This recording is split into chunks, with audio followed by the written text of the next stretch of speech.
It has been said that when in the course of human events, an oppression so revolts its subjects that it becomes necessary to alter or abolish the means of that tyranny. Is it that time when our Bill of Rights is defiled every day? When our adventures abroad threaten our security at home? When the Federal Reserve keeps our free nation enslaved by debt? When the people of the world tremble under the thumb of corporate imperialism? And now, our nation is drifting dangerously from freedom to fascism. So I have to ask, is it time?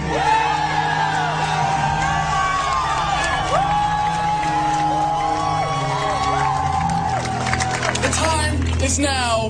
The threat is clear. The bands of tyranny are tightening around America, and it is our duty to resist. As empowered patriots, let us take stock of our commitment to the ideals upon which this country was founded. America without her freedoms is like a body without a soul. The challenge before the freedom movement is no less than to bring about a revolution of values, inspire a renaissance of American politics, and breathe new life into the tortured body of our nation. We will meet that challenge with courage and love, and as always, we the people will prevail!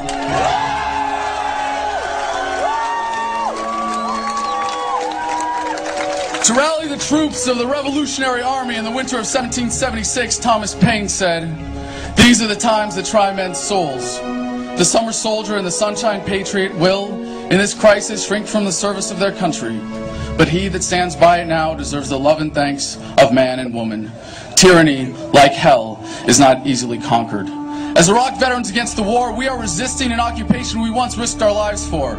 We swore to support and defend the Constitution of the United States of America, but we found out the hard way that the greatest enemies of the Constitution are not to be found in the sands of some far-off land, but rather right here at home!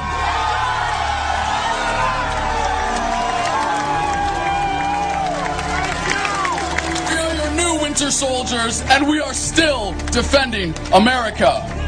We bring the values, skills, and commitment that make us warriors to the fight before us today. We are working to end the war by strategically withdrawing our material support and inspiring others to do the same. By advocating for veterans, we are empowering soldiers to become successful civilians. With Truth in Recruiting, we are inspiring a generation of young Americans to find a better way to serve their country than dying for empire. And by supporting those who are actively resisting, we inspire further resistance and ensure that soldiers still have the right, as is their duty, to disobey illegal orders. I will not tell you that the Band-Aids applied by Democrats and Republicans will heal us. I will not pretend that everything is just going to be okay while we are bled dry by tyrants. And if it takes the last full measure of devotion, I will not allow the same fate to befall this country. This young movement is getting past the external wounds to the greater evils plaguing this nation.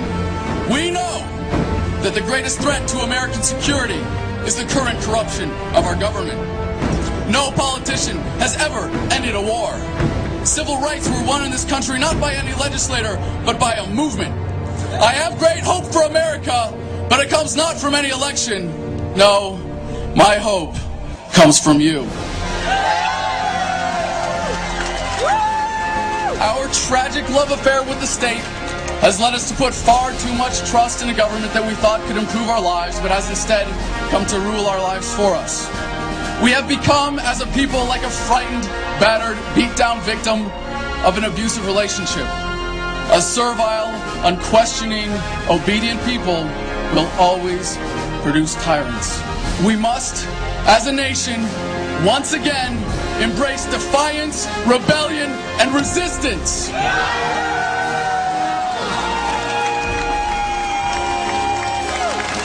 Every day, more and more Americans are avoiding unenforceable taxes, leaving government jobs out of disgust, and sending their kids to college instead of combat.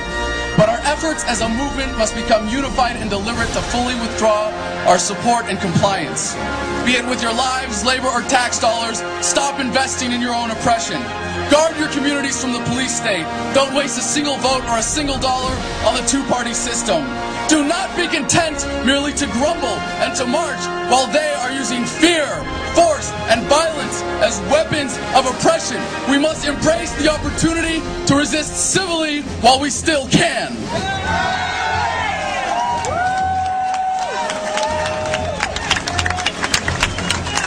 We are compelled to be here for many different reasons, and there is strength in our diversity. As within Iraq Veterans Against the War and Veterans for Peace, we don't need to be uniform to be unified. Take a look at the thoughtful, passionate people that surround you on this field and throughout this country. Do not leave here today without meeting a new brother or sister in the struggle. Take with you the inspiration to share your passion with someone who does not know they are yet part of our movement. Seek out where you can be most effective in the cause of liberty. Challenge our force-fed culture of questioning conformity and compliance, and embrace a world that is not defined by the politics of fear, our obedience-producing schools, or the false prophets of the corporate media. As we have been awakened, we must stir the sleeping masses. As the forces of oppression are diligent, so must we toil. As they are committed, we must surpass them. As they step up their efforts, we must rise up to defeat them as a unified movement.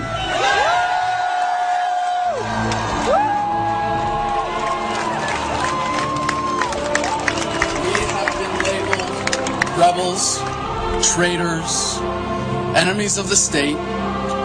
All terms King George would have used to vilify our founders. I, for one, will always rebel against oppression, a traitor only to tyranny, and I would be remiss to not make myself the enemy of a state that so blatantly tramples our freedoms.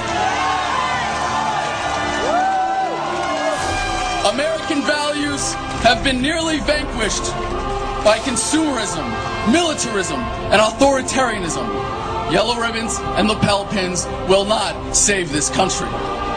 When injustice becomes law, resistance becomes duty. The utmost manifestation of love and devotion to America is today, as it always has been, resistance of tyranny. Resist we must, and resist we will. We will not be silent. We will not obey. We will not let our government destroy our humanity.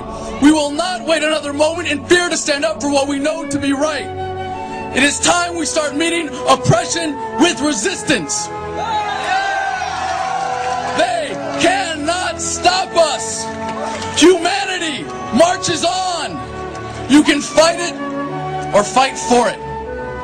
When we say revolution, we say it with love.